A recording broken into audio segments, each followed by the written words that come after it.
pase el punto de fusión de ese material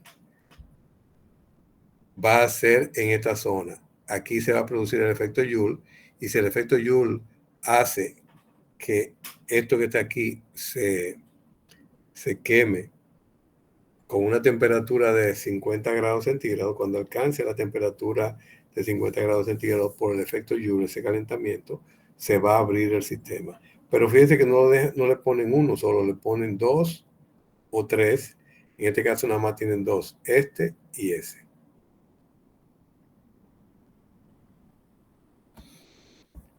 Y por eso es que se utiliza esa explicación del efecto Joule.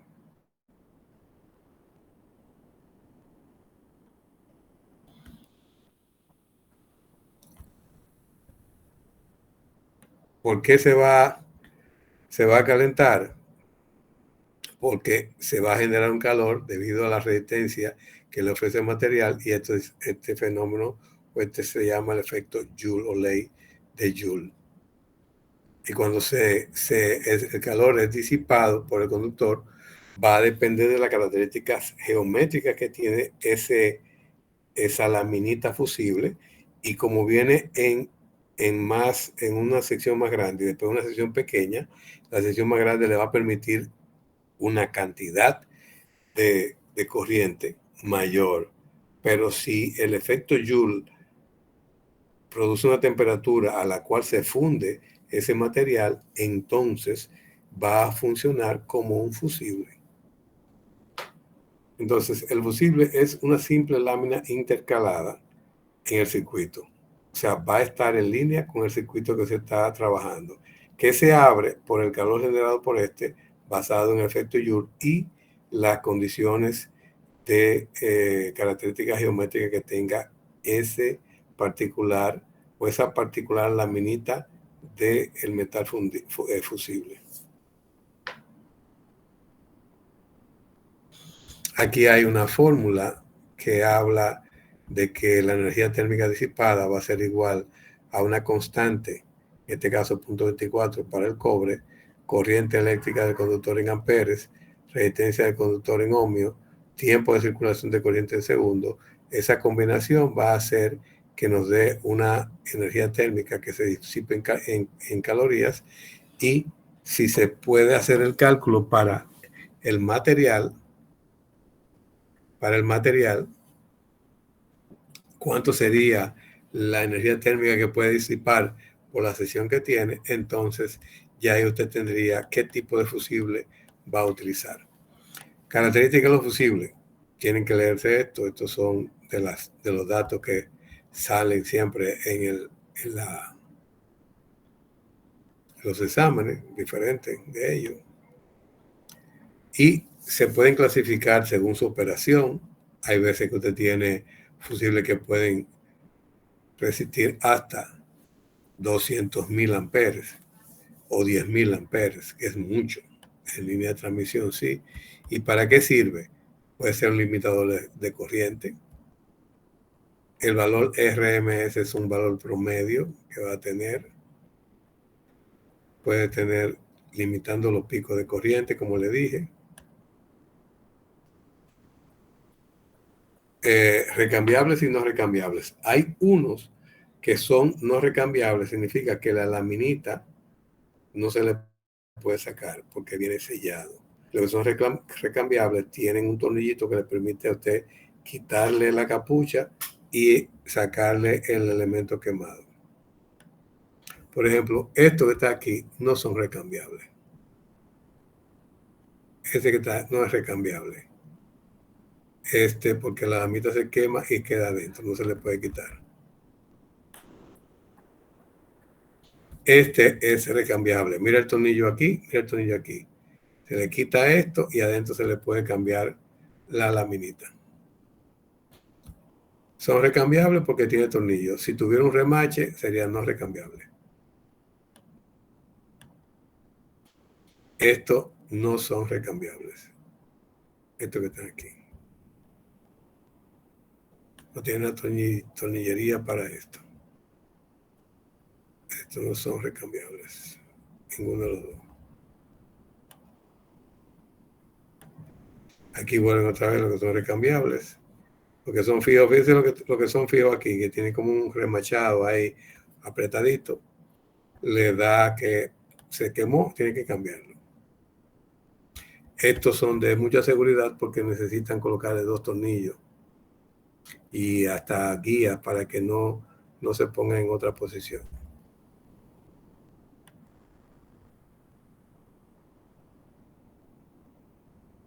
Clase R. Fusible de este tipo, CC.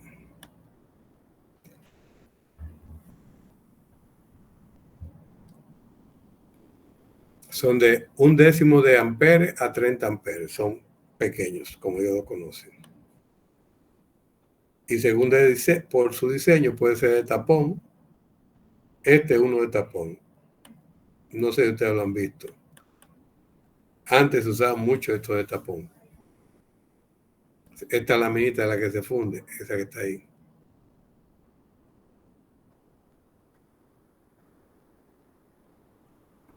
Y vienen 15, 20, 25 y 30 amperes.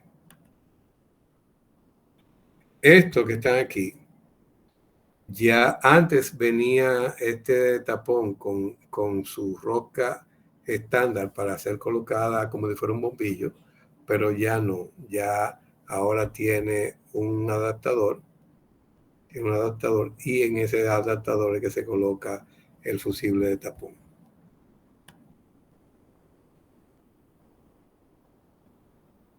A esto le dicen de casquillo, pero todos son así.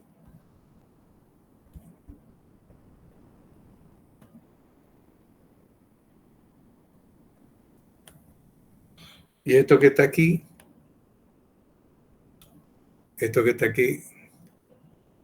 pudiera cambiar la lámina al desenrocar los casquillos. Hay algunos de estos que sí se pueden desenrocar y se pueden colocar. Este está en operación. Está aquí, ahí está el sujetador, que es como si fuera una manito que lo aprieta, un spricito.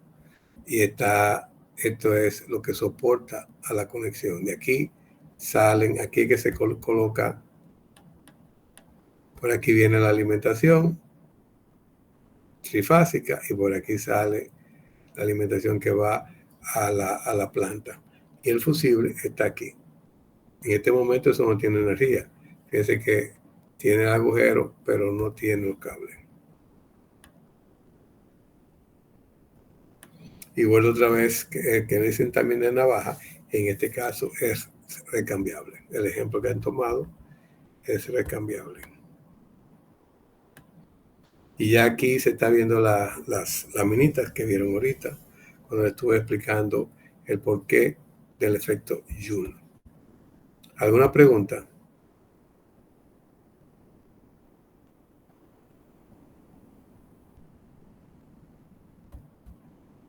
No hay preguntas.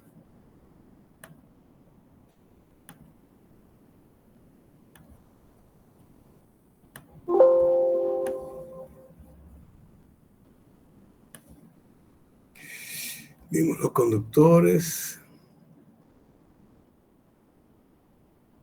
Ok, a veces usted puede trabajar con catálogos. Esos catálogos le dan informaciones. Este se vende por aquí, por eso fue que lo busqué. Le dan muchas especificaciones de cómo viene, qué tipo de cable está vendiendo. TF, TW, THW, THHW, THHN. Ellos le dan muchas informaciones, le enseñan los diferentes tipos de cables que ellos puedan vender. Aquí no creo que estén todos estos, pero sí hay muchas combinaciones. Estos que están aquí son mucho más especiales, pero estos que están de este lado, ustedes saben ya cómo se manejan. Estos son similares a lo que se usan para los cables de sistema coaxial, así mismo le llaman, que son coaxial con una pantalla de aluminio. Aquí sí se puede contar bien, ¿no? ¿Verdad? El del centro, 1, 2, 3, 4, 5 y 6 que está de aquel lado y 7 con este. Aquí hay informaciones que le dan la ampacidad que pueda tener el conductor, le dan el diámetro del conductor, ¿ok? Le dan el diámetro del conductor. Aquí está la carga de ruptura, eso es para cuando se está diseñando el material, y de este lado están los calibres 8, 6, 6. Son ejemplos que nosotros le damos para eso. Ya un conductor de cobre para 600 voltios, aislado de policloruro de vinilo, PVC, a 60 grados centígrados, resistente al calor, a la humedad también. Y aquí están todas las normas que esta gente trabaja.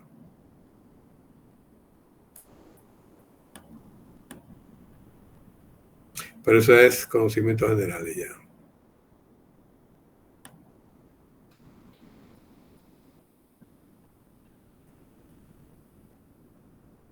Este es otro, perdón, ustedes me están viendo aquí, déjenme ver porque a veces no me ven.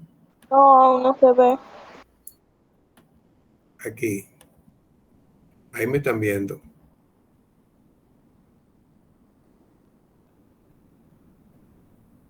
¿Lo están viendo ahí, señores? Sí. Ok. Este es otro. Aquí hay comparaciones entre uno y otro. Aquí le dice qué corriente trabaja con ellos, qué tipo de cable es, cómo se lee esto. Le dan informaciones de cada uno de ellos, cuando son de 14, calibre 14, 12 o 10. El amperaje que se va a consumir, cómo se va desarrollando la capacidad de corriente, basado en un gráfico, para cada conductor 1, 0, 2, 0, 3, 0, 4, 0, 250 MCM. O aquí le dicen K circular 1000.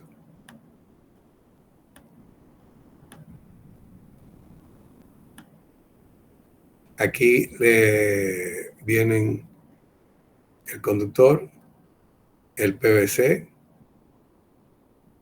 TW60, THW75, THHN, THWN, son de 90 grados y esto tiene una protección externa contra golpes y arrastre de nylon en la capa externa.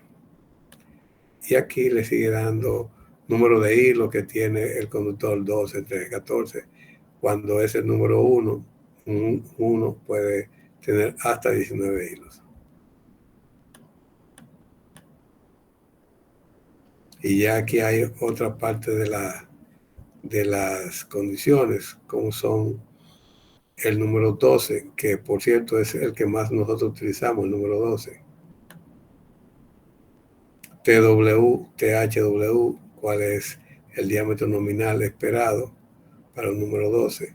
Pero cuando THHN es un poquito mayor, es 11. Si es para el calibre que va cambiando, en 26 milímetros, 3 pulgadas, aquí también lo va haciendo. Este es el diámetro nominal del tubo, diámetro nominal del tubo donde va colocando los conductores. Aquí le dice el tipo de conductor, cuánto puede caber. Si es un número 14, que son bien finitos, en un tubo de 3/4 pulgadas, caben hasta 18, por ahí. Máxima cantidad de conductores admisibles en una tubería conduit PVC. Eso también lo puede ayudar a ustedes cuando estén bregando con, si les tocó la parte de proyecto, ustedes son los que van a introducir los cables. Bien, salimos de aquí. Eso es conocimiento general también. Por lo menos ustedes saben que eso existe. Y ahora arrancamos con los otros temas.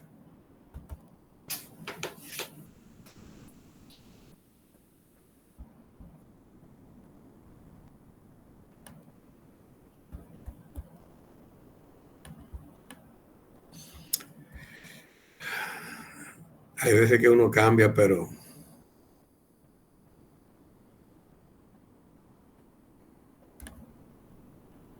pero no lo veo a veces que ustedes lo ven. Ya sí, ya lo estoy viendo ahí. Características de los materiales no conductores. Ustedes saben que sí van a existir para que se pueda producir o trabajar con lo que es la energía.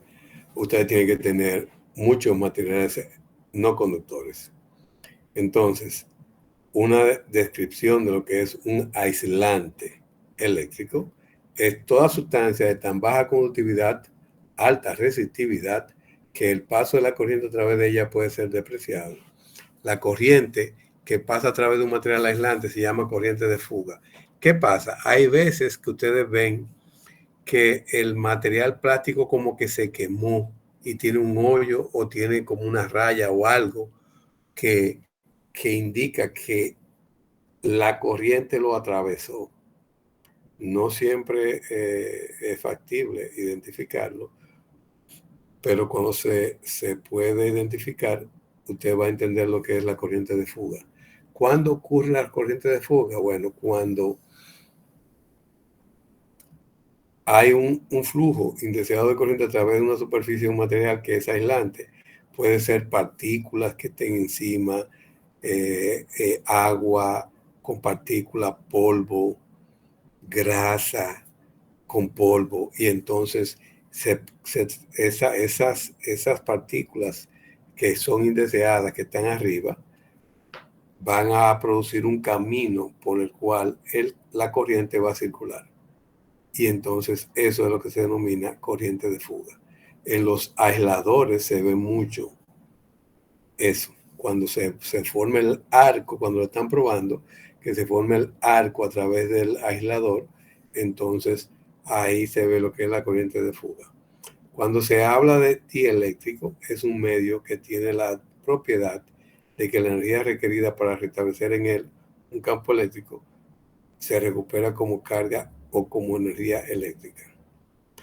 Los materiales aislantes se le llaman dieléctricos imperfectos, y cuando están sometidos a una diferencia de potencial presentan estos fenómenos. Corriente de desplazamiento. Eso es basado en que la velocidad de cambio de un desplazamiento eléctrico debe ser añadido a la densidad de corriente para extender la ley de Ampère. Acuérdense que ustedes le dieron la ley de Ampère cuando estaban en física. En caso de campos variables con el tiempo, también se denomina corriente de desplazamiento de Maxwell. Pase de corriente de conducción debido a un flujo de electrones de conducción a través de un cuerpo. Y hay otra corriente de absorción, que es la corriente dieléctrica, que es proporcional al grado de acumulación de carga eléctrica en el interior. ¿Qué pasa con esto?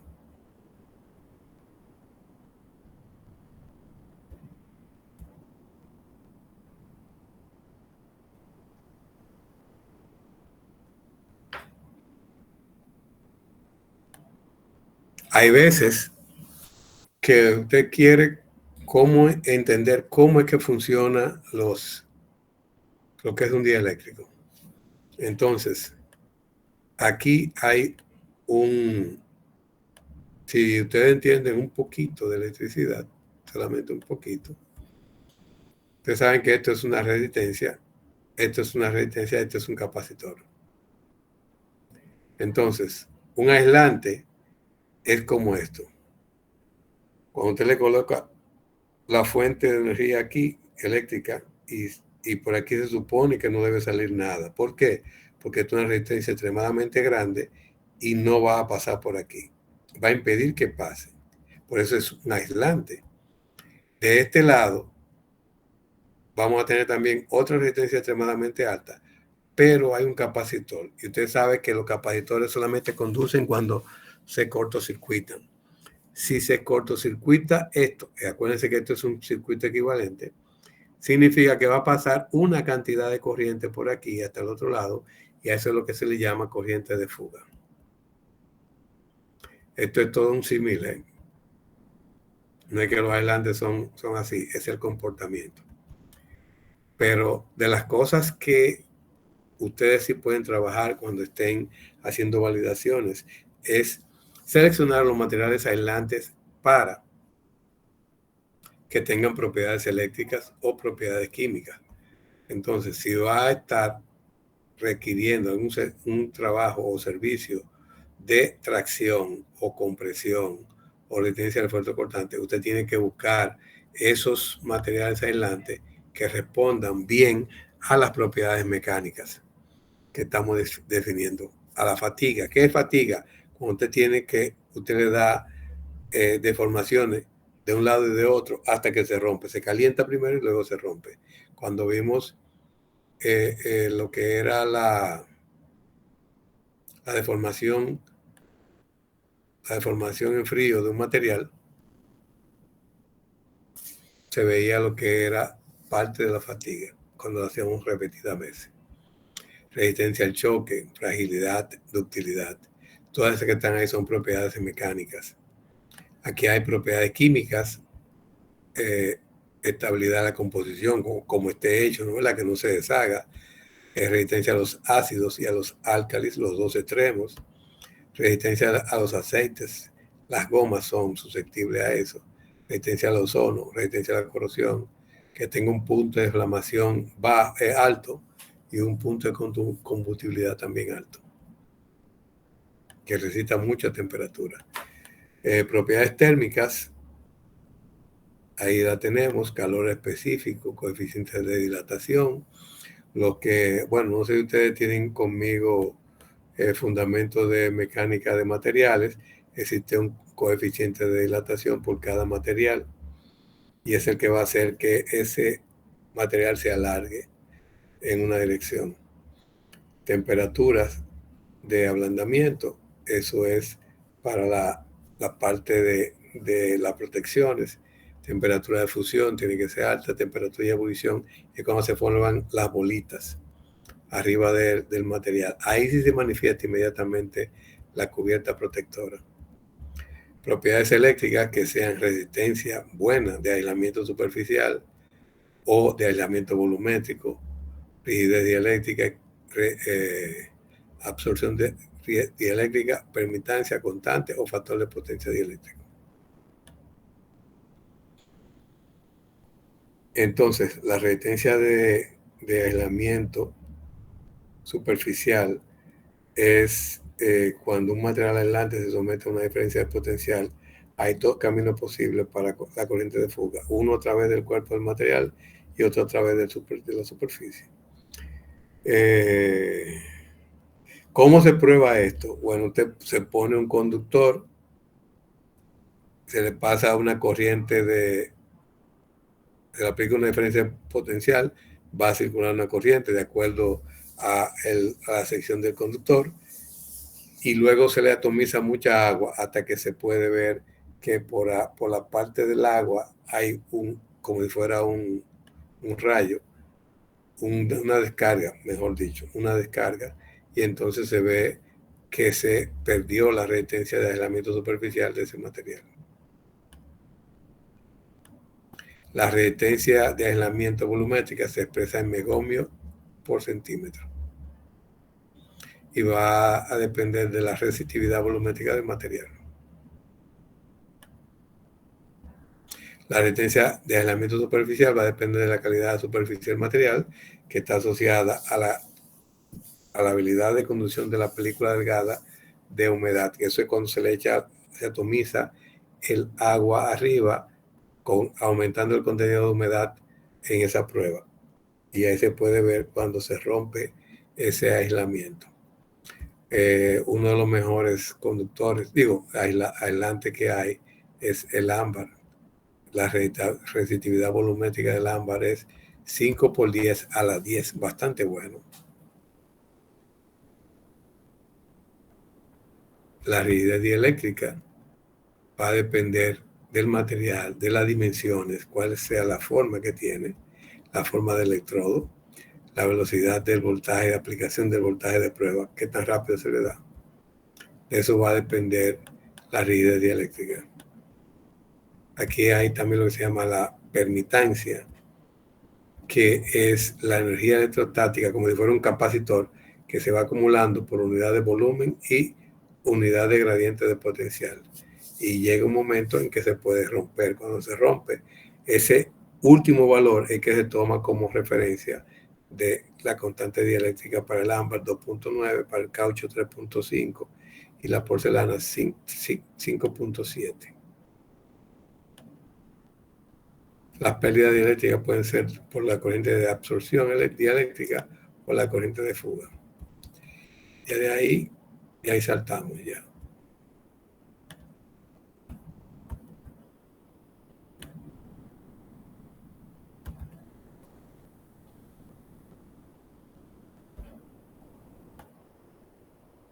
Ok, hay otros materiales aislantes que estaremos viendo. Estos ustedes lo van a usar mucho más que conociendo que deben tener características. Ya vimos que existen materiales aislantes o dieléctricos. Y se sigue hablando de que van a tener una elevada resistencia eléctrica. Pero usted tiene que tomar en cuenta cuando le dicen es un material aislante que se va a utilizar en tal y tal condición, tiene que buscar estas condiciones que deben estar escritas en algún sitio en el material, en el que le vende el material. Si es líquido, se mide la viscosidad Sable a 37.8 grados centígrados. Si es, puede ser líquido sólido, su punto de inflamación se llama el flash point. El flash point es cuando se enciende el ambiente, se acaba el oxígeno y se apaga el material. Esto, se apaga el... Esperen un momentito. Sí, esperen un momentito, señores.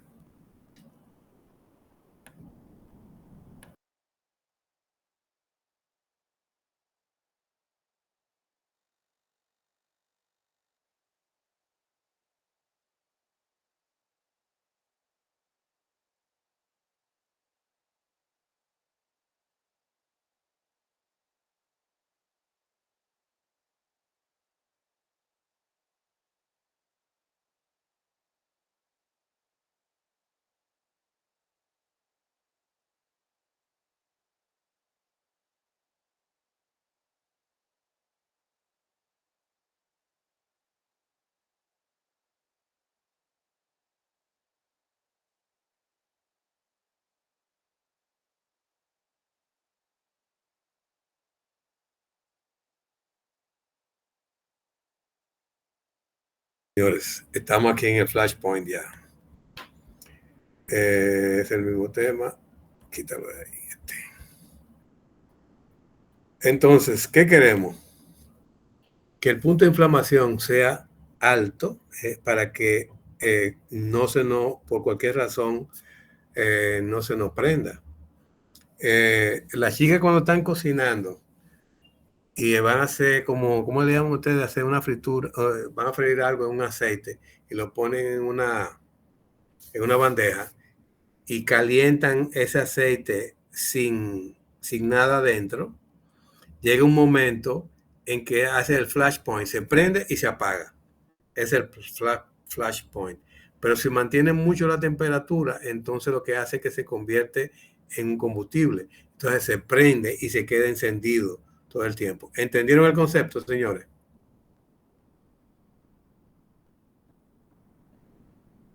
Se fueron todos. Sí, maestro. No estamos aquí, profe. Estamos aquí, profe. Ok. Punto de congelación, ese es más fácil de entender. Hay veces que usted no quiere en sitio frío que el material aislante se le congele. Pues si se le congela se va a agrietar y entonces ya ahí va a perder su condición de aislante. Habla del calor específico, cómo se va a manejar esa parte. Coeficiente de expansión térmica es de nuevo lo que hace que se pueda alargar el material basado en ese coeficiente de expansión térmica. Y a veces ocurre que se alarga cuando está con una temperatura o cuando es frío se encoge, y si se encoge puede quedar expuesto. Entonces, ese coeficiente de expansión térmica debe ser evaluado para varias condiciones. Si va a estar en una zona muy fría o si va a estar en una zona muy caliente. ¿A dónde tenemos zona fría? En los cuartos fríos, cuando son empresas que manejan productos que son perecederos. Entonces usted, o perecedero, así es. Usted va a tener que tener cuidado en lo que usted va a conectar ahí. Si lo va a conectar, tiene que usar conectores que sean especiales. Y aquí volvemos a tener rigidez dieléctrica, que es la parte de qué tan alta puede ser el voltaje para que rompa el aislante. Eso se marca. Esto se usa más para los aislantes eléctricos que van a estar en la calle. Usted puede tener un líquido aislante. Recuérdense que los transformadores, dentro de los transformadores, ustedes van a tener un aislante, un aceite que es aislante. Y ese aislante eléctrico va a tener ciertas condiciones que va a soportar el calentamiento, que debe ser pequeño dentro de esos transformadores.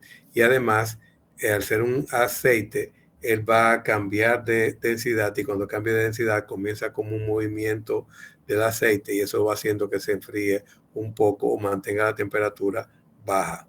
Cuando un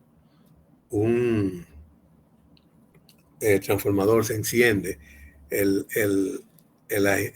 líquido que es aislante, hay un problema que pudo haber sido de diseño o que pudo haber sido de un alto voltaje en un momento dado. Hay otros aislantes que son orgánicos naturales, y dentro de eso está de tipo aceite mineral refinados de los hidrocarburos.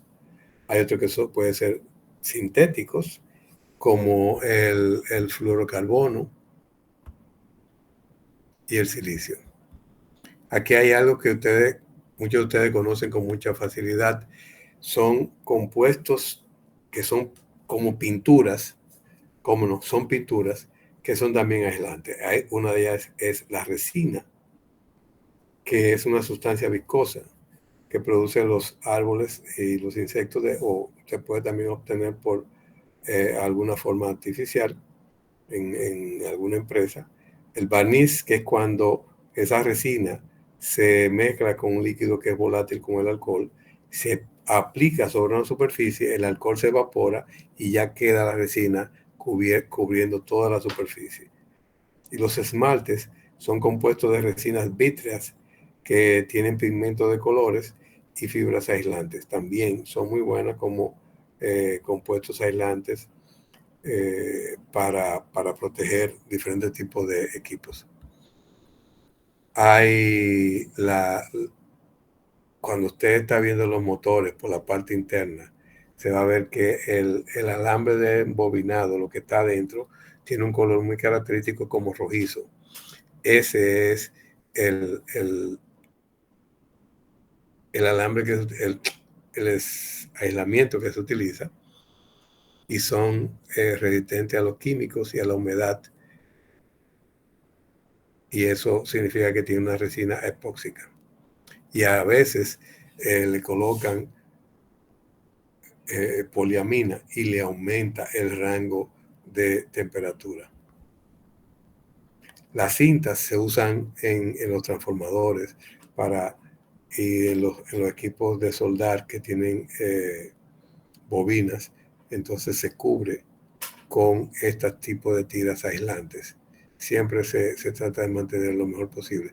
Y luego se le coloca un pigmento que puede ser mica, puede ser fibra de vidrio o algún esmalte del tipo epóxico. Entonces usted tiene aislante para cables y alambre, como lo vimos ahorita el PVC, pero también vimos los rubber. Aquí está cómo se escribe los rubber. Esa butyl rubber, esa es una goma. Neopreno es otra goma. El nitril es otra goma NBR, y el polietileno es otro que también son del tipo así elastómero, y entonces esas letras que están ahí arriba muchas veces son parte de la identificación del aislante que se le pone a los conductores. Las propiedades físicas para los aislantes, eso también sale, es gravedad específica, el esfuerzo tensil, cuánto se elonga, resistencia a la abrasión para evitar el roce que la dañe, la máxima temperatura de operación continua, punto de fusión, flexibilidad. Eso es menos 180, significa que usted lo agarra y lo va a doblar al revés totalmente. Resistencia al corte, inflamabilidad, constante dieléctrica y resistencia volumétrica. Esta parte de aquí, la clasificación. Los O son los orgánicos, materiales aislantes que no están impregnados ni sumergidos en un dieléctrico líquido. Y O se consideran orgánicos. La A son los orgánicos que se impregnan en un dieléctrico líquido. Hay varios de ellos. Después viene la clase B1, que usa mica, amianto, que son materiales extremadamente buenos, resistentes a la temperatura. Y el H1, materiales aislantes inorgánicos, como lo anterior, ¿no? La mica, amianto, combinado con sustancias que son de tipo aglomerante, como la silicona. Y la clase C son lo que son inorgánicos, pero de porcelana y vidrio. Entonces, aquí hay una parte que siempre es muy buena conocerla. Cuando usted tiene un material del tipo que es orgánico, resiste hasta 90 grados centígrados como punto caliente, pero acepta un aumento de temperatura brusco de 50 grados centígrados. Las clases C, que son la cerámica, no tienen límite como temperatura, como material caliente. Aquí ya se hablan de los barnices, ya esto ustedes lo pueden ir leyendo. Son diferentes tipos de materiales que usted lo puede llamar esmaltes. Hay algunos que secan con aceites, hay otros que secan con alcohol. O sea, se volatiliza, son volátiles, como el alcohol y la acetona. Ya ahí usted tiene que lo que va a quedar encima es la resina. Y cuando los otros son de aceites secantes, como el aceite de linaza, hay una oxidación que después se produce el secado. Hay algunos que se van a secar por evaporación, que eso puede ser el aislante, se puede evaporar, o la oxidación de los aceites, o que se polimeriza, se hace como plástico la resina. Hay diferentes tipos de barnices, materia prima, resinas, esa combinación, ¿no? La materia prima que se utilizan para la fabricación. Por eso hay diferentes tipos de barnices, resinas, aceites, disolventes y secantes. Entonces, las resinas pueden ser orgánicas, sólidas, semisólidas, amorfas, que son solubles en alcohol, pero nunca en agua. Y dentro de eso está la goma laca, que es como si fuera una resina hecha de laca, que es un excremento de ciertos insectos que se encuentra en un árbol de la India. Hay otros que se obtienen a partir de árboles que son vivos o fosilizados. Los asfaltos, ustedes lo han visto muchísimas veces. También se consideran de este grupo, asfaltos, breas y alquitranes. Hay algunos que son sintéticos, que se mantienen en su etapa inicial de la fabricación de los plásticos y muchas veces se usan solos.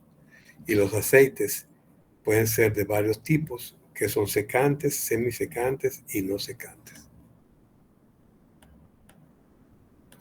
Pero tenemos también disolventes, porque es necesario también removerlo. Entonces ahí tenemos acetona, cloroformo, tetracloruro de carbono, benceno, trementina, nafta y algunos alcoholes.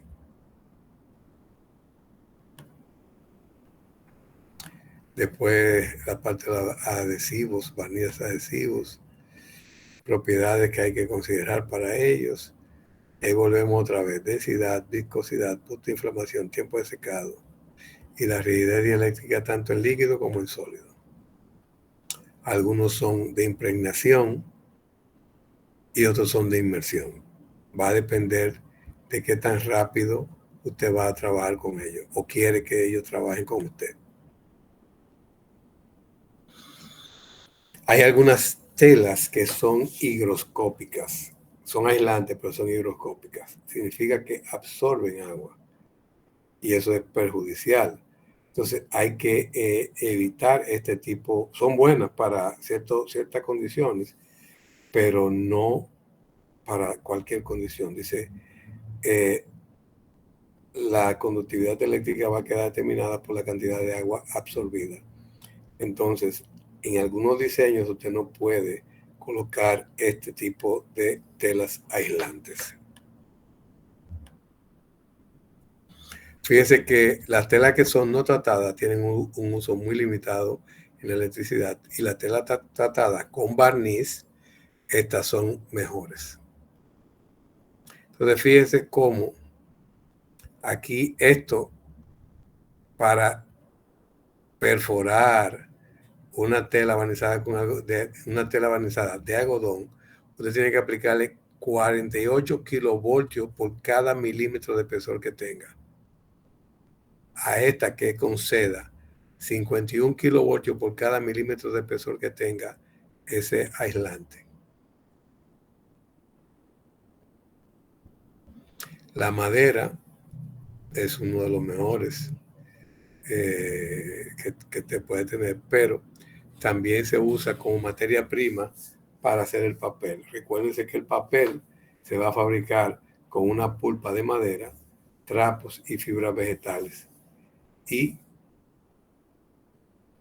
dependiendo de la cantidad de humedad, como eso se trabaja en estado, ahí no le ponen, dice, es pulpa de madera, trapo, fibra vegetal y agua.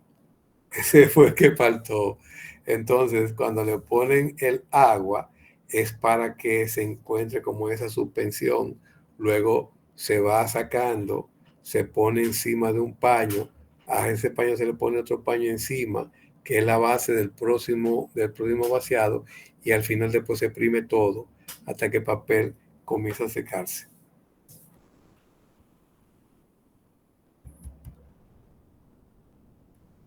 Hay diferentes tipos de papel comercial que se van trabajando, fibras aislantes. ¿Ustedes han visto la fibra de baúles? ¿Ustedes no la han visto? Con lo que hacían los baúles de las abuelas y de los abuelos. No, bueno, lo dejamos ahí ya. Estamos, es el tema, a ver, ok, vamos a este. Ustedes deben saber que dentro de los procesos de producción, en algún momento ustedes van a estar trabajando con lo que son materiales magnéticos. Se puede utilizar el conocimiento de los materiales magnéticos para hacer cierre de circuitos, pero también se puede utilizar el conocimiento de los tipos de materiales magnéticos para segregar basuras. Recuérdense que hay procesos de segregación, separación de basura por medio magnético, y con eso se van separando todos los metales basados en su propiedades de un material diamagnético, paramagnético, antiferromagnético y ferromagnético. ¿Qué es lo que sucede? Hay veces que usted tiene un material diamagnético que su permeabilidad relativa es menor que la unidad. Hay otro que es el paramagnético, que su permeabilidad relativa es más grande que la unidad. Y esa permeabilidad relativa viene cuando usted le aplica un campo magnético conocido de intensidad H, se va a producir una inducción B y ya se llama permeabilidad magnética A-0, que es la relación entre la inducción B y la que lo generó H. Entonces, usted puede tener que sea ferromagnético o ferrimagnético. Estos dos se pueden combinar para hacer contactos eléctricos cuando cambia la temperatura. El ferrimagnético, vamos primero arriba, el ferromagnético es un material que tiene histéresis, saturación y permeabilidad y va a depender del campo magnético, pero el ferromagnético tiene un movimiento, va a ser atraído por un metal o por un imán. Si es el imán que está presente, el ferromagnético se va a sentir atraído por él. Entonces, ¿qué pasa?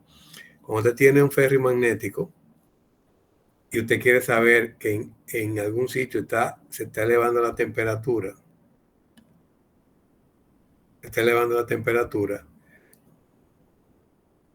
y pasa la temperatura de que el ferrimagnético se convierte o se comporta como un ferromagnético, entonces se cierra el circuito y se le va a prender un bombillito. Y con algo sencillo, que no es ningún circuito ni nada, solamente es un dispositivo que cuando aumenta la temperatura cambia su condición a magnético y entonces se adhiere a un cierre de contacto y ya inmediatamente da una señal. Son muy buenos, especialmente para ese tipo de detección. Ahora, una de las cosas importantes de esto es cuando se identifica lo que es un material magnéticamente blando.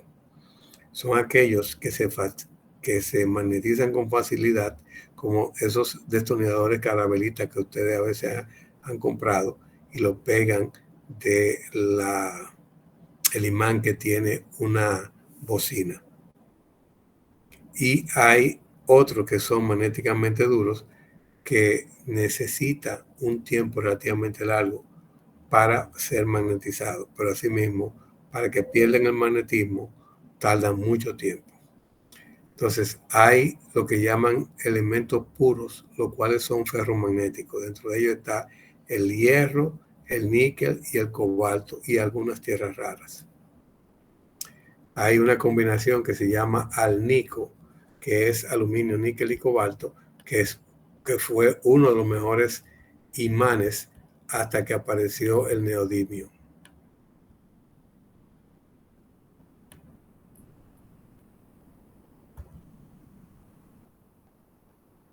En los plásticos, aquí hay varios, usted puede leer muchas cosas. Aquí se trabaja más lo que es la baquelita. En los plásticos, ¿qué es un plástico? Significa que es un material que puede cambiar de forma. El vocablo griego, plásticos, dice moldeable, cambia de forma. Y los polímeros, que es la molécula básica de los plásticos, tiene esta propiedad. También ahí están algunas como el caucho, un poco la madera y un poco el cuero.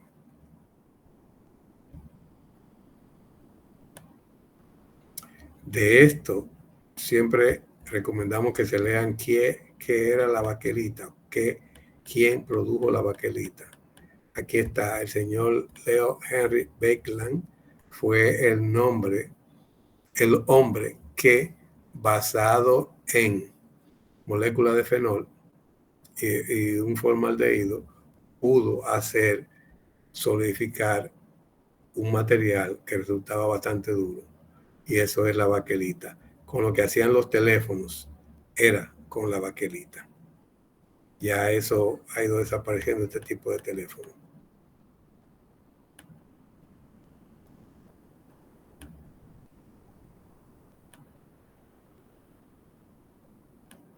Aquí, ahí le van hablando de diferentes tipos de plástico, el SAN, el ABS, lo que trabajan con impresora 3D. Este es el material que se está utilizando para imprimir en 3D.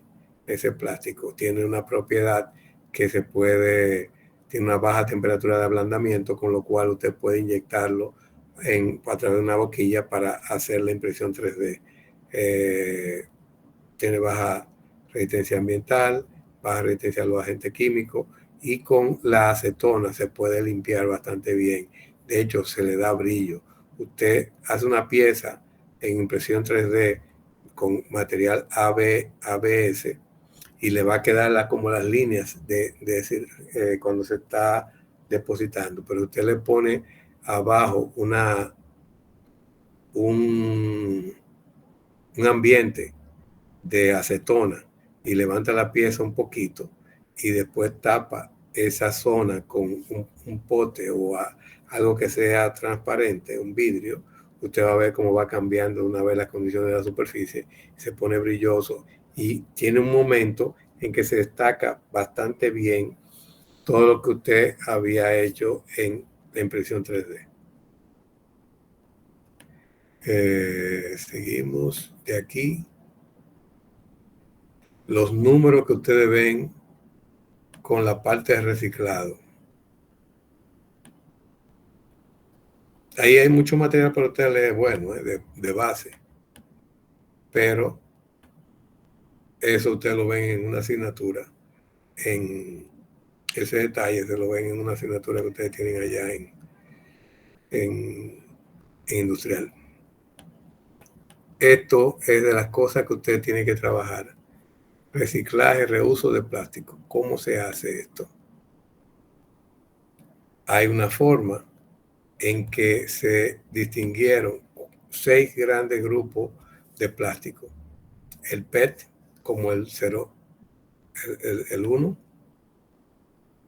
el polietileno de alta densidad el 2, PVC el 3, que es el cloruro de polivinilo, el polietileno de baja densidad es el 4, el 5 polipropileno y el 6 el poliestireno.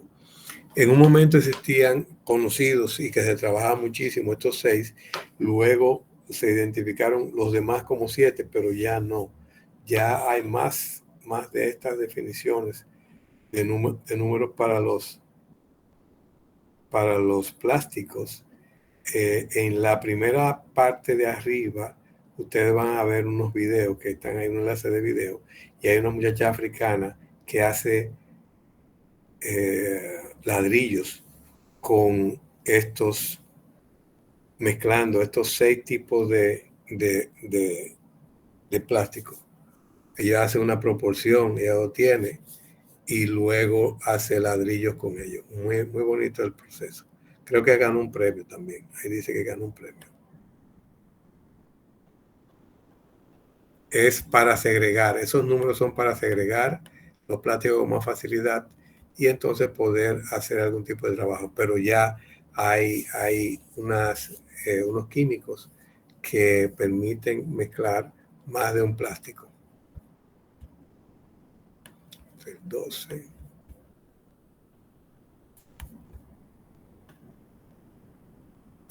El 13. El 13 son los vidrios. No lo están viendo. Sí, lo están viendo. Mira, ahora me está dando los cambios sin yo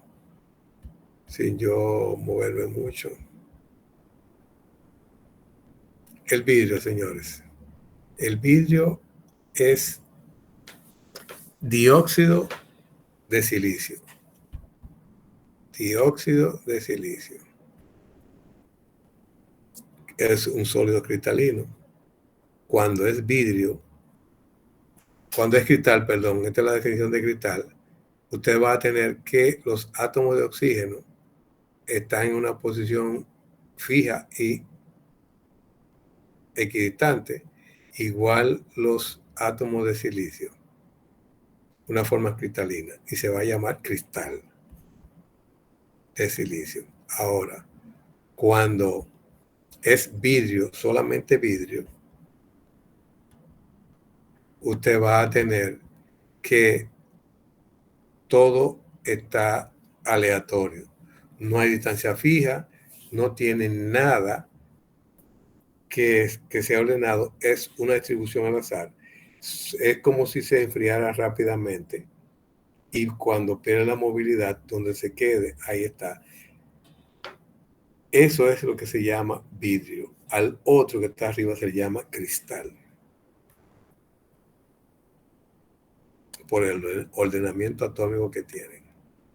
Se le puede colocar algún tipo de producto, en este caso sodio, se le puede poner plomo, y entonces ahí que vienen los vidrios al plomo. También usted puede preparar una combinación como un compuesto donde usted puede poner una fibra de cristal y puede poner un plástico. Y entonces esa combinación le va a permitir a usted crear diferentes tipos de compuestos como el policarbonato, que es como si fuera un vidrio. Aquí le dicen plexiglas al policarbonato, el nylon es otro, el Kevlar y Nomex son otros que se utilizan para hacer equipos de blindaje para la policía. Y hablando de blindaje, usted puede hacer un vidrio a prueba de balas poniendo láminas de plástico con láminas de vidrio.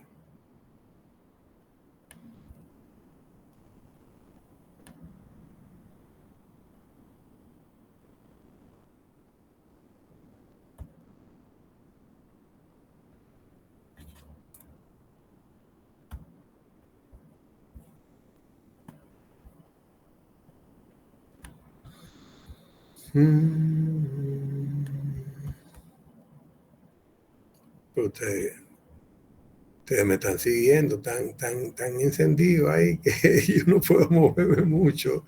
Qué bueno, me gusta cuando es así. Atiendan esto, señores.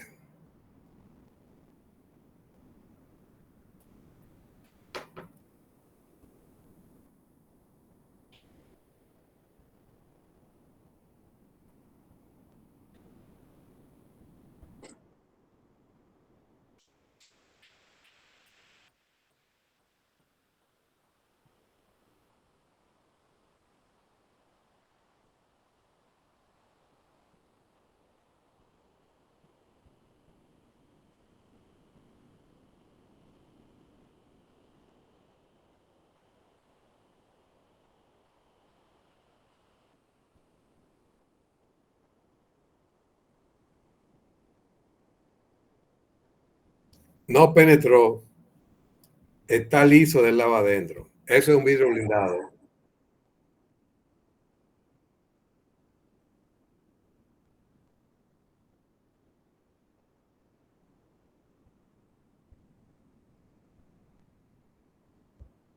Eso que ustedes vieron ahí es un vidrio blindado.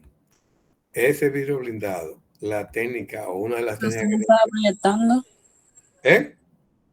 No se vio nada. Que no, pero yo lo estoy viendo aquí, que ustedes lo tienen allá.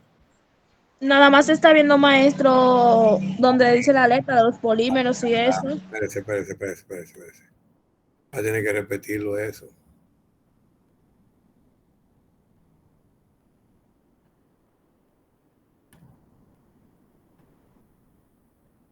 Ni siquiera soy yo lo que estaba diciendo. No, nada, solo usted y ya. Solo yo. Ay, caramba. Déjame darle para atrás entonces.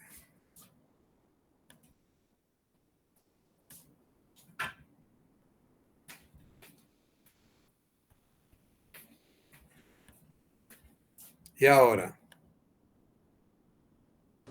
Ahora Sí, ahora sí.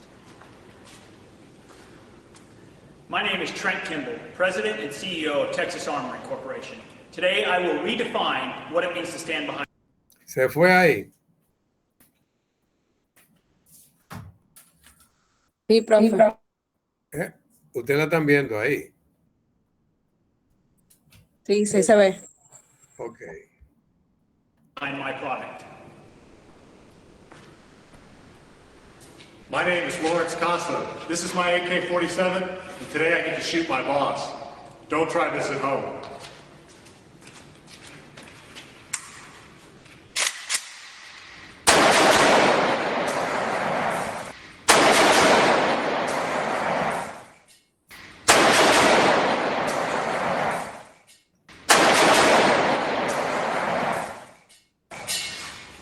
No penetration.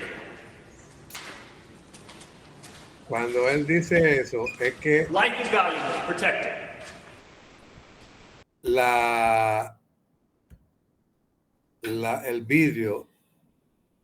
el vidrio detuvo todo el impacto que recibió.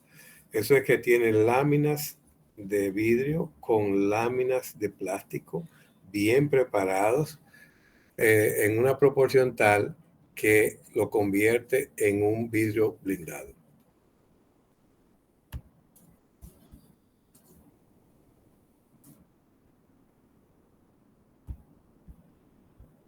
Entonces, aquí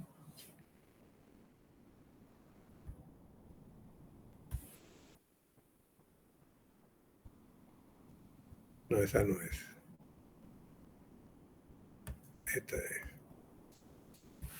Aquí ustedes van a ver, cristal blindado es el primero. ¿Cómo reconocer un cristal templado? El otro es, a ver, aquí está. ¿Cómo saber si tengo un cristal templado? Diferencia entre el vidrio templado y el laminado. Ese glass for safety and security. Está en español. Ahí está la joven keniana que fabrica ladrillos reciclados con plástico y que son más duros que el hormigón. Y este es otro señor también africano que prepara tejas plásticas de larga duración. Ellos usan una mezcla de plástico con algún tipo de aditivo. Aquí se habla cómo se prepara un contrachapado, que son esas láminas que tienen diferentes tipos de productos, maquinaria para enrollar la chapa de madera en la fabricación, y esto es un torno, a ver, ok,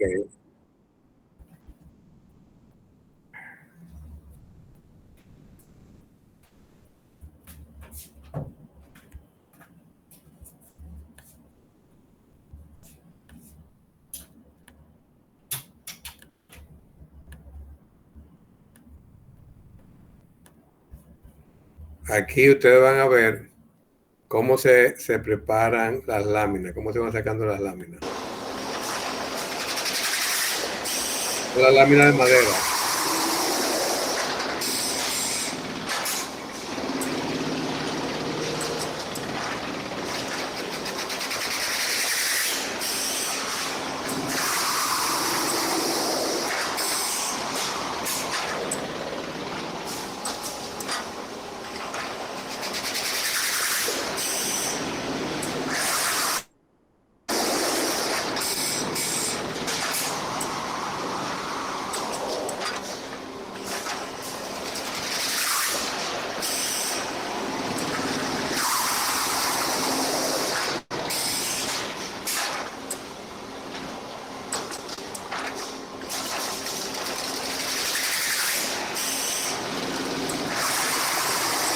Con eso es que se preparan las chapas o las maderas contrachapadas. Tiene un juego bonito de videos ahí para que ustedes lo puedan ver. Déjame ver, de aquí ya hablamos de esto. Sí, ya. Ahí terminaríamos con la parte del vidrio. Y me quedaría madera.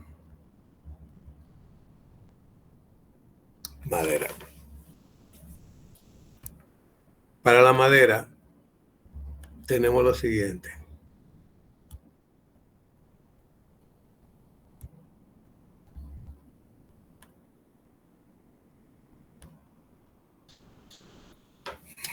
Se dice que la madera es uno de los materiales de construcción más antiguos. Ustedes tienen que saberlo ya. Una de las cosas que hace que la madera sea así es que tiene unas condiciones muy, muy peculiares. Puede servir como material aislante, puede estar casi en cualquier tiempo, frío o calor, y las condiciones internas van a mantener la condición interna que tenga la casa sin ningún tipo de problema. Lo vamos a ver un poquito allá abajo. Dice característica de crecimiento. Cuando ustedes ven el árbol tiene una cantidad de anillo cuando se corta.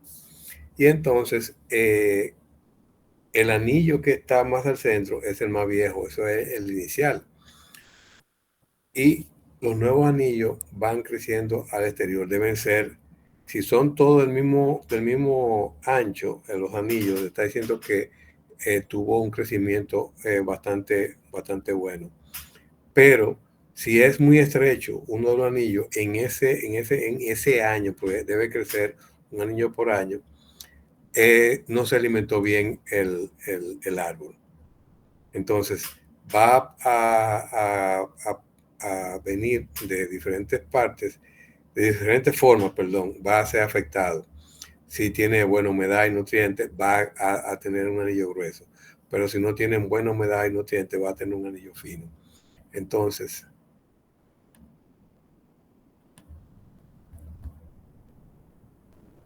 los anillos son de fibras, sustancias que son fibrosas, que dicen tráqueas, y módulos de células tubulares. Entonces, la madera temprana, que le llaman la de primavera, se forma con un periodo de crecimiento de células que son más o menos grandes, mientras que la estación seca, que llaman la madera tardía, se crece muy lentamente porque las celdas también son más delgadas.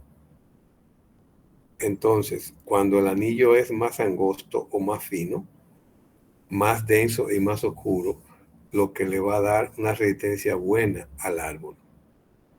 Hay en esas formas que se van dando, el anillo tiene una banda nueva de albura, que eso es activo, y el almidón es extraído de un anillo anterior de la albura. Y luego a veces se ve sustituido por toxinas naturales. ¿Qué pasa? Ese al cual se le añade al núcleo que es inactivo del duramen. Cuando usted quiere hacer que la madera tenga o dure un poquito más, le coloca en la parte de afuera algún tipo de toxina que evita que los insectos entren y la va a proteger. Entonces no le cae tal producto que ustedes saben que puede ser. Y entonces eso hace que sea un poquito más resistente a los hongos y a los insectos. Ahora, mientras más lento crece el árbol, más angostos son los anillos de crecimiento y más densa y fuerte la madera. Pero también nos están diciendo que en esa época hubo muchos problemas de alimentación.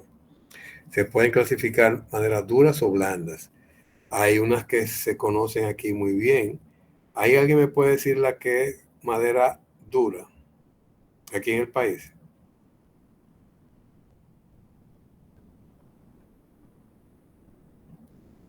¿Ninguno conoce una madera dura aquí en el país?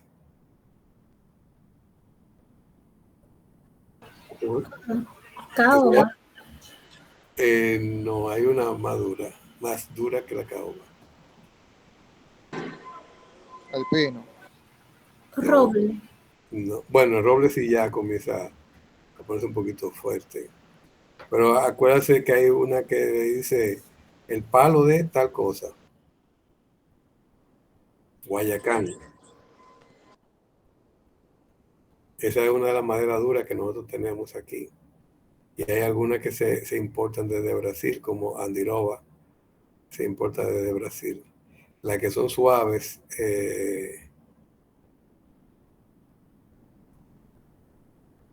la madera de balsa es una de ellas, que se usa para pesca. La propiedad de la madera hay. Usted puede tener, como le dije, la primaria, que es de crecimiento lento, y la secundaria, que es un poquito más rápido. Por eso va a depender en la zona donde está. ¿Por qué? Porque dependiendo de la zona, va a tener mayor o menor humedad y mayor o menor nutrientes. Ya hay sitios que, por ejemplo, la madera de coco, de la mata de coco, es muy buena porque es quizá la única que se puede conseguir de esa forma y tiene buena densidad y resistencia. Se usa mucho, se puede recortar y hasta usted la puede colocar como si fuera ladrillos. La puede ir cortando para que quede como ladrillo.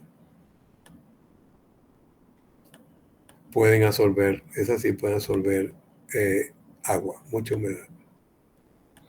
Pero ¿qué se hace? Usted lo que hace es que la pone a secar. Aquí está la forma de secado. Este es un secado que es por cambio de densidad del aire. Aquí arriba se calienta y comienza a circular el aire, a moverse el aire. Inmediatamente aquí hay una entrada de aire. Este ventilador comienza como a girar suavemente. Y cuando gira suavemente produce un vacío en esta zona. Y entonces el aire caliente de aquí comienza a entrar en esta zona. Pasa a través de estas pilas de madera que tienen una madera y una laminita y un palito de madera redondo que va separándola de forma alternada y así se puede hacer un secado bastante bueno. Se le puede poner algunos químicos para mejorarlo. Para mejorarlo después se puede conseguir. Y ya también usted sabe que las maderas de bambú son bastante buenas para muchísimas cosas ya. Las maderas, cuando se consiguen en troncos grandes, usted lo ven en las películas, se pueden cortar, aserrar. Y la forma en que se van aserrando, dependiendo del tipo de madera que se quiera hacer, es corte de piezas de esta forma horizontal, radial y cortes alternados. Pero no siempre se corta así. Se puede cortar de esta forma también, donde esta se identifica que es la mejor, buena, media y pobre.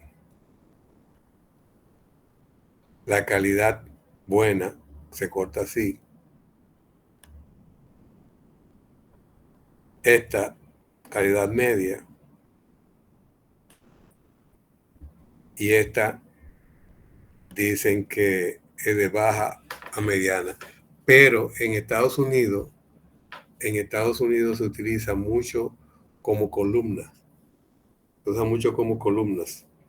De hecho, hay un señor que hace casas en los árboles.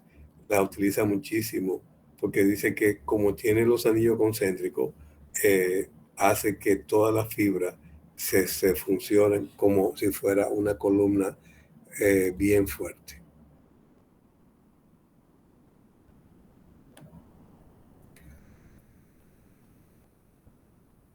Se puede combinar la madera. Ustedes vieron cómo se estaban haciendo las laminaciones, ¿no? ¿Verdad? Se forman láminas de madera y entonces entre lámina y lámina se puede poner partículas como astillas cortadas con pegamento y después se comprimen. Se hacen tableros de fibras y también se hace losa de virutas de madera. También son maderas que son relativamente ligeras de peso, elásticas, que son resistentes al fuego y a los hongos, también a los ataques de los insectos, y pueden ser fácilmente cortadas como tableros de maderas y luego ponerlas con lustre. Se puede hacer subproductos con el acerrín y cola, también muy bueno.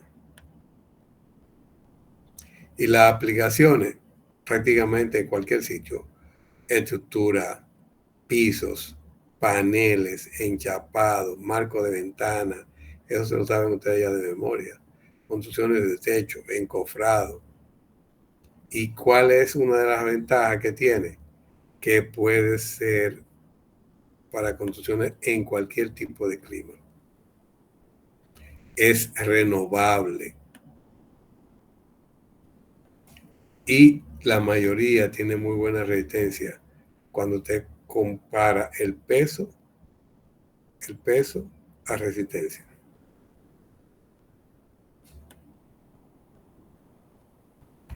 Y además es un buen aislamiento térmico y también acústico. Son dos de las propiedades que tiene mejores.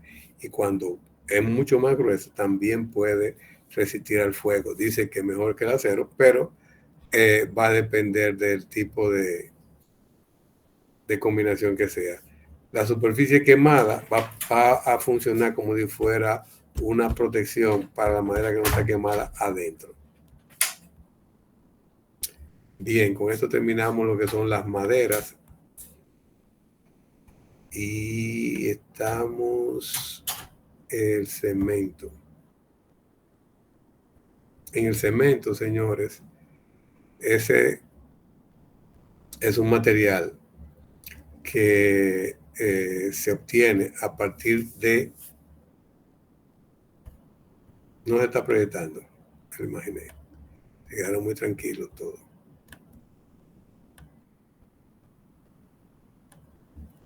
El cemento es un producto que se va preparando de acuerdo a una fórmula. Se trabaja con piedra caliza, arcilla, con un poco de agua. Después se colocan en un horno, se van calentando y después se queda esa pasta suave, se pone un poco dura como forma de bolas y se llama clinker. Y ahí es que comienza lo que es la base del cemento. Se puede después combinar con un poco de yeso y cuando le ponen agua ya usted tiene lo que es el cemento que nosotros conocemos normalmente. El cemento tiene una propiedad que cuando se está fraguando se calienta. No se puede preparar con agua sucia. Cuando se prepara con agua sucia se agrieta y tiene muchos problemas de filtrado. Entonces, como en todos los tipos de productos hay diferentes tipos de cemento, hay uno que es Portland, que el nombre viene de una parte de Inglaterra que tenía una piedra similar a lo que es el cemento. El cemento Portland endurecido rápido es uno de los que más se utiliza, Hay otros que son resistentes a los sulfatos.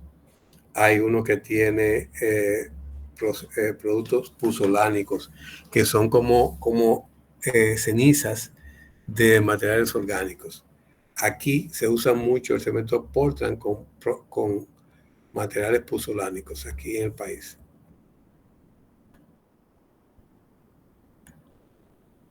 El cemento se va hidratando, como ustedes lo han visto. No se puede poner con agua sucia, porque como le dije, se daña.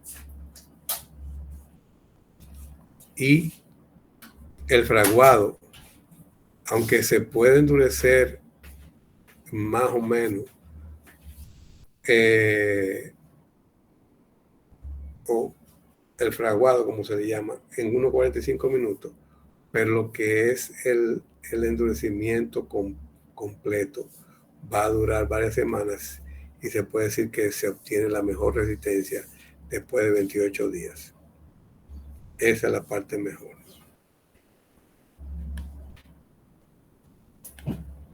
Tiene muchas aplicaciones. Puede ser como una combinación suelo-cemento, bloque de arena-cemento, tablera de cemento-fibra.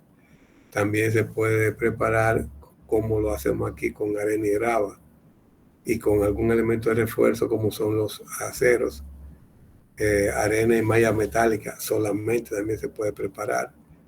Y hay otros que son cemento y arena y se pueden mezclar con una arena fina para darle terminación.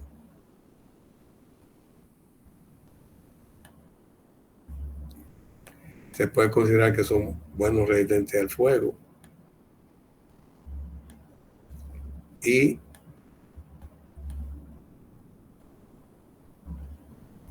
cuando los problemas que pueden dar es que tienen un almacenamiento que requiere un gran cuidado para evitar que se frague de forma prematura, especialmente si hay mucha humedad, que las grietas ocurren en condiciones secas, calientes, debido a que se fraguan muy rápido o que cambian las temperaturas y que los sulfatos y las sales pueden causar deterioro.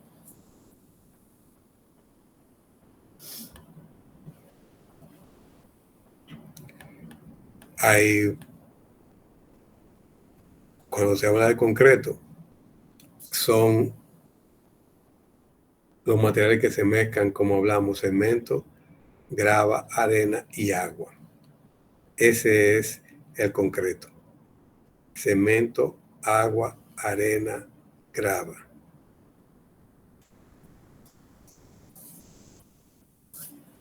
Y esa preparación se puede ir combinando de diferentes formas, porque a veces usted lo quiere que sea con una superficie que sea un poco áspera, que vaya adentro, pero hay a veces que usted la necesita que sea fina, que vaya afuera, y por eso que usted hace con lo que va a estar afuera, el empañete, lo hace con arena fina, como dicen aquí, arena de empañete, y ahí es que vienen las diferentes mezclas que usted puede ir utilizando.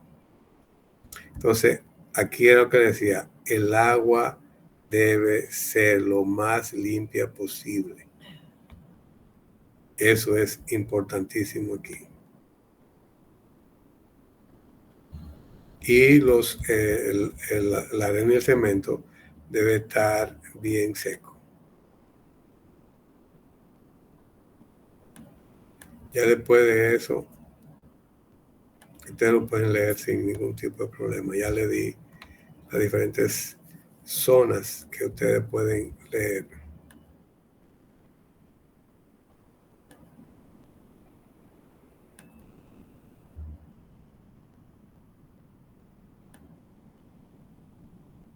Ajá.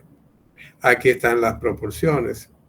Varían dependiendo de qué es lo que se quiera hacer. Relación arena-cemento de 1.5 a 2.5. Arena al cemento. Agua-cemento 3.35 a 0.5. y la relación de agua-cemento no debe ser mayor de 0.4. Esas son relaciones. Ya después hay la gente de civil para volúmenes. Ellos lo que hacen es que hacen una combinación de todas estas cosas y la ponen de una forma tal que es mucho más cómoda hacer la mezcla. Aquí yo creo que no la tenemos, o sí. A ver, yo creo que la había visto en una parte de aquí abajo. Que ellos dicen 2 de esto, 4 de esto y tanto de esto. Y ahí no fue en este entonces que la vi.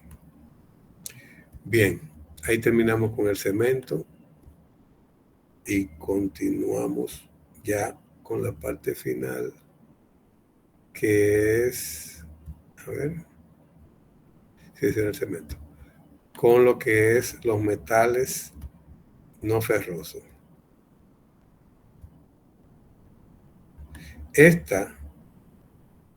Los metales no ferrosos,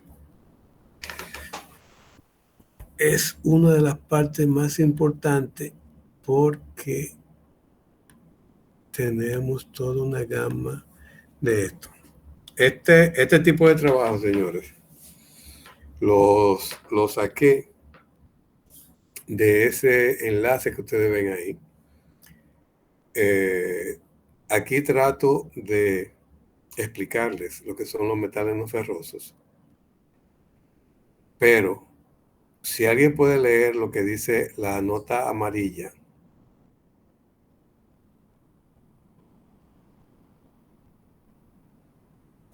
¿alguien lo puede leer? Se volvieron ahí toditos. ¿En dónde, maestro? La nota amarilla. Nota. Dice.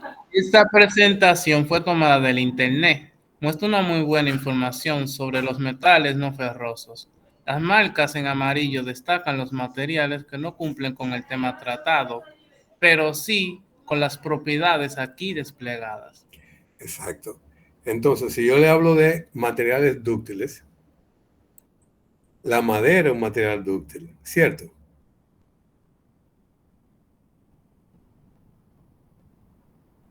Sí, maestro. Se puede deformar plásticamente sin romperse. Ahora, como estamos hablando de los metales no ferrosos, la madera no cumple para el tema que estamos tratando aquí, pero es un material dúctil.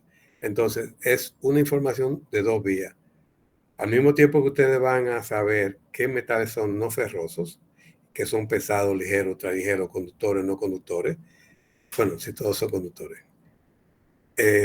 Ustedes van a encontrar que hay otros materiales que aquí se describen, pero que no van a cumplir con lo que son metales no ferrosos.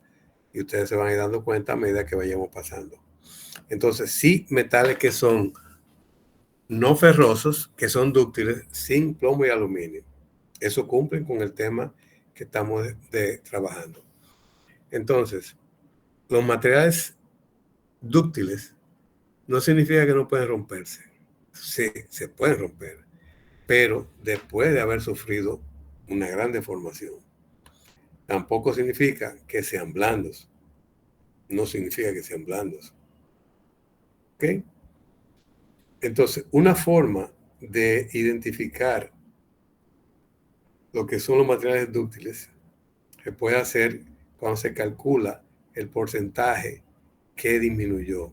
Por ejemplo, la deformación de los materiales dúctiles además puede incrementarse en presencia de calor. Eso es normal. Cuando usted le pone calor, va a fluir con más facilidad sin llegar a los límites de fundirlo. Una de las formas de calcular o medir la ductilidad del material es aplicando una fuerza de tracción en 2 de los extremos, aquí y aquí, para luego calcular el porcentaje de cuánto disminuyó el área transversal. Entonces, hay una fórmula que se habla y dice el A sub 0 es el área con lo que se inició la prueba. A sub F es el área de la falla y el porcentaje de la área reducida será el A sub 0 inicial menos el área de la falla final sobre A sub 0. Si el cuerpo tenía 50 milímetros cuadrados en A sub 0 y se falló cuando tenía 15 como área de falla, se resta 50 menos 15 y se divide entre 50 otra vez y se multiplica por 100%.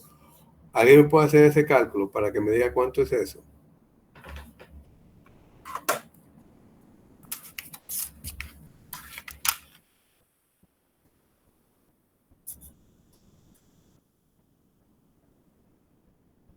$70, profesor. ¿Le da 70? 70%, sí. Está por Entonces, esa será la proporción de área reducida o el porcentaje de área reducida para este material. Significa que es alta, y si es alta, entonces se está considerando de que el material es dúctil.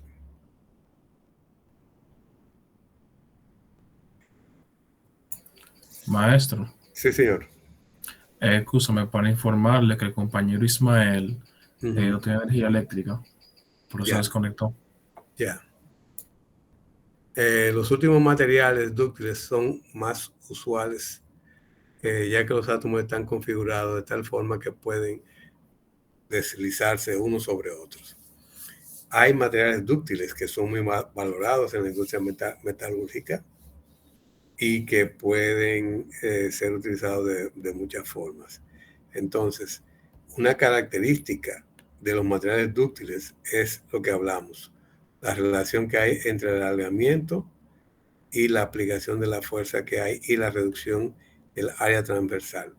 Eso que está aquí es esto mismo, pero un poquito más ampliado. Materiales dúctiles. Fíjense, estamos marcando el hierro es dúctil, pero no es no ferroso.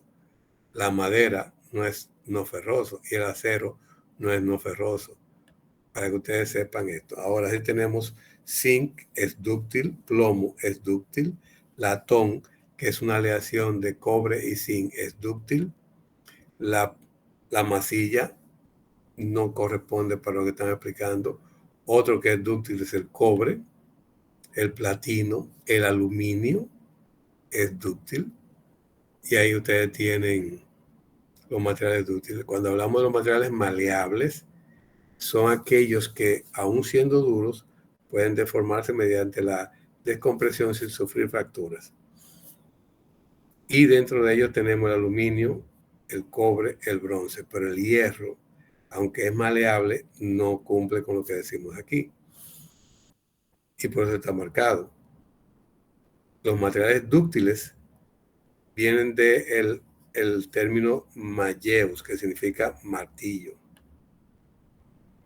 Una maleabilidad, o la maleabilidad más importante que tienen los materiales industriales, son las que lo utilizan para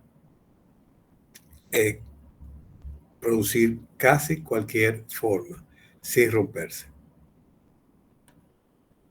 Y la maleabilidad se emplea como gente que puede ser manipulada con facilidad.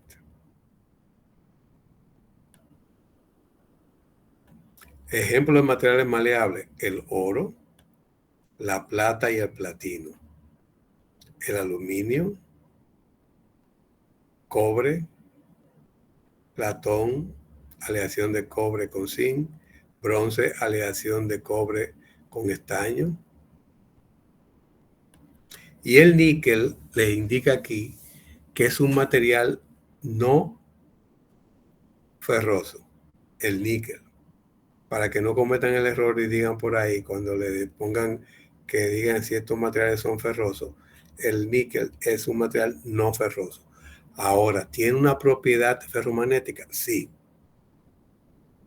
Pero ¿es un material no ferroso? Sí.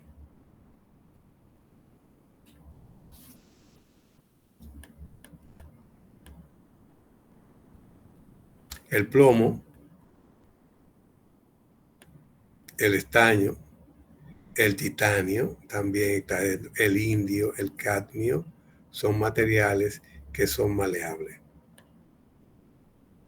Materiales que son frágiles, metales que son frágiles, que sean no ferrosos. Aquí vamos a tener unos cuantos. Fíjense que aquí ninguno de los que pusieron de ejemplo son metales no ferrosos, por lo tanto está tachado. Aquellos materiales frágiles poseen poca elasticidad, son poco dúctiles también y no pueden conducir, un detalle, no se confunda la fragilidad y la dureza, ya que son propiedades que son totalmente diferentes. Un material que es frágil, bronce rico en estaño. Ahí hay un solo ejemplo. Materiales conductores. Bueno, todos los metales son buenos conductores de electricidad de una forma u otra. Aquí hay varios ejemplos de ello.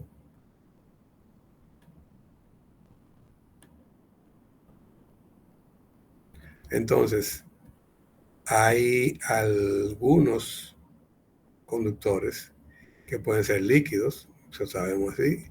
Los materiales que son buenos conductores de electricidad también son sólidos, que eso también no hay ningún tipo de problema con eso. Y es por su banda de electrones en la banda de valencia. Aquí va a haber algunos materiales conductores que vamos a irlo indicando. Los metales que son conductores son aquellos que tienen carga de electrones libres en la última capa. Eso es. Y ahí, ¿cómo usted lo consigue? Viendo la tabla periódica. Cuando usted ve la tabla periódica, el último numerito que tiene la descripción de el elemento, le indica cuál es la cantidad de electrones que tiene en su última capa.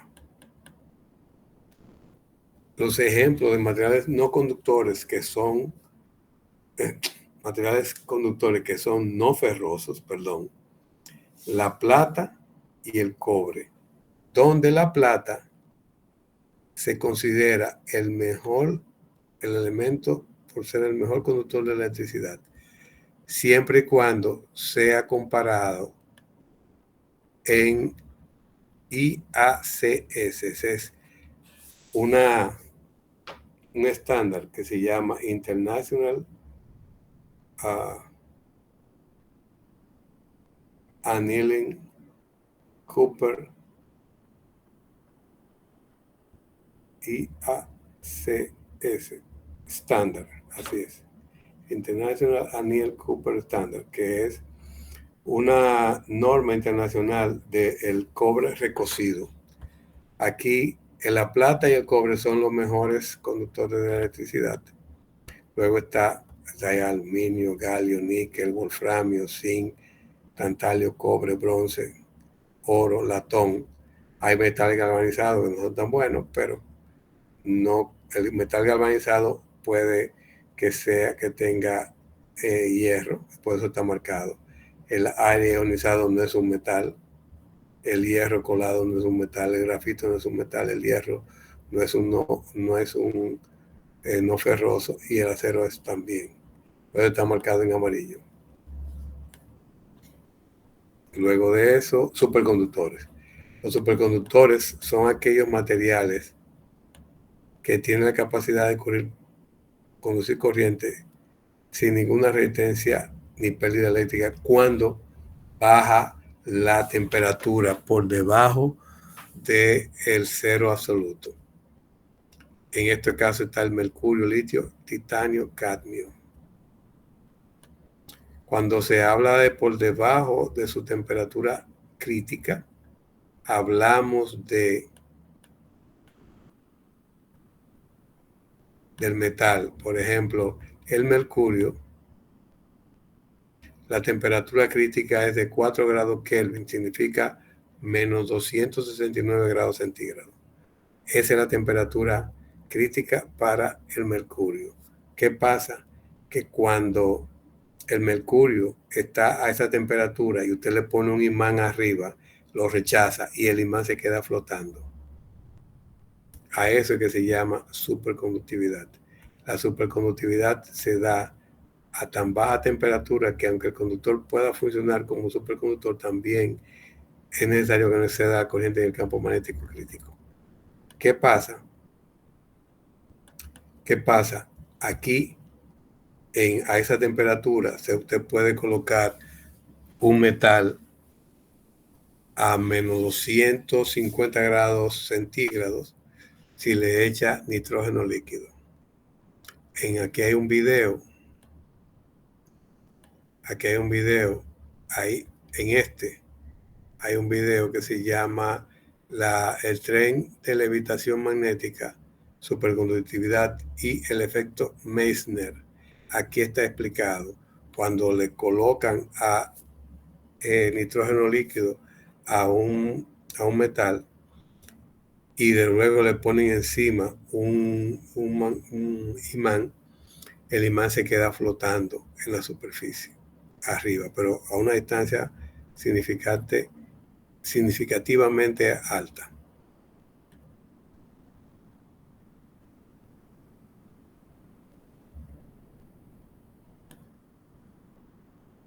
En ese video se puede ver. Él hace varios, la persona que está ahí hace 2 o 3 experimentos con un tren que es de juguete, pero que en verdad lo que ustedes están viendo es levitación magnética. En la primera ponen a un metal superconductor que le ponen nitrógeno líquido y arriba le ponen el imán. En la segunda le ponen un metal abajo del tren y abajo le ponen imanes y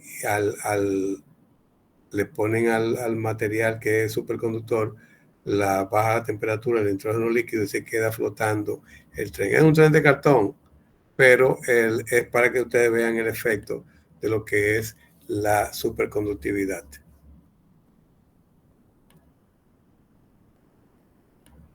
¿Y cómo se puede obtener un material superconductor? Colocándolo en helio o nitrógeno líquido. ¿Y qué usted puede tener? ¿Qué materiales se consideran que son superconductores que no sean ferrosos? Entonces tenemos metales, ¿no? ¿Verdad? Cromo, litio, berilio, titanio, vanadio, iridio, tecnecio, renio, indio, talio, zinc, bismuto. Todos son no ferrosos. Selenio, osmio, estroncio, bario, boro, wolframio, tantalio, mercurio, que ya lo hemos nombrado, plomo, estaño, galio, aluminio, americio, rodio, rutenio, molibdeno, niobio, uranio y circonio. Todos esos son materiales no ferrosos, metales no ferrosos, que cumplen esta condición de materiales superconductor. Aquí también estará el carbono, el oxígeno, el calcio y el silicio. También el bromo. Y los materiales magnéticos, aquí está toda una definición de lo que son los materiales magnéticos. Tenemos hierro, níquel y cobalto, pero ya esto se escapa de la parte no ferrosa. Los materiales magnéticos sí necesariamente tienen que ser ferrosos. En este caso, el hierro es ferroso, níquel es no ferroso, pero es ferromagnético. Cobalto es ferromagnético. Y la ferrita es ferromagnética. Aquí hay un enlace que pueden verlo. Y aquí tienen lo que hablamos ahorita, diamagnético, paramagnético, ferromagnético. Y le habla la temperatura al punto Curie, que es donde 770 grados centígrados, donde los materiales ferromagnéticos pierden su magnetismo. Por encima de eso. Y solo lo dimos cuando hablábamos de la cambio de fase de los aceros. Aquí están los ferrimagnéticos, los supraparamagnéticos, las ferritas y algunos que son no magnéticos y los antiferromagnéticos. Y aquí entonces volvemos y vemos los materiales magnéticos que son no ferrosos: cobalto, níquel, bismuto, germanio, metales, magnesio, son materiales que pueden ser magnéticos, pero son no ferrosos. Con eso terminamos, señores, todo lo que tenemos que ver con las clases para el examen final. Léanse todo lo que está ahí de esos temas. Está prácticamente completo todo lo que nosotros dimos, y de eso solamente va a venir el examen final. El examen final sería el viernes a partir de las 7. ¿Qué tiempo tendrá el examen, maestro? Vamos a tener alrededor de unos 45 minutos a 1 hora, no más de ahí. Okay. Profe, el examen el viernes, ¿a qué hora? A las 7. No me diga que usted, yo pregunté ahorita, todo esto había terminado ya en esta semana. La única clase que le queda es esta. Sí, yo terminé ya como hace 2 semanas, hace una semana y pico. Exacto. Entonces, lo que quiero es que ustedes tengan tiempo de estudiar para que entonces ya puedan terminar eso y ya también yo terminar. A mí me hubiera gustado antes, pero tengo otros exámenes antes de esto. Y este sería mi examen final de este semestre. Nada, señores, cuídense, bajen todas esas informaciones, léanselas y tienen unos 4 días para que se la preparen. Muchas gracias a todos. Gracias, maestro. Muchas gracias por todo, maestro. Muchas gracias, maestro. Gracias a usted, maestro. Ustedes por escucharme un día como hoy.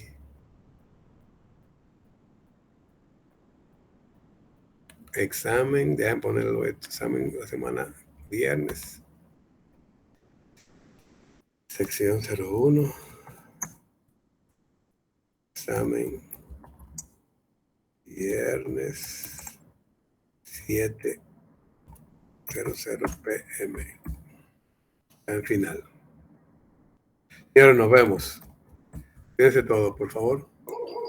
De acuerdo, profe, gracias. Gracias, igual. Gracias igual.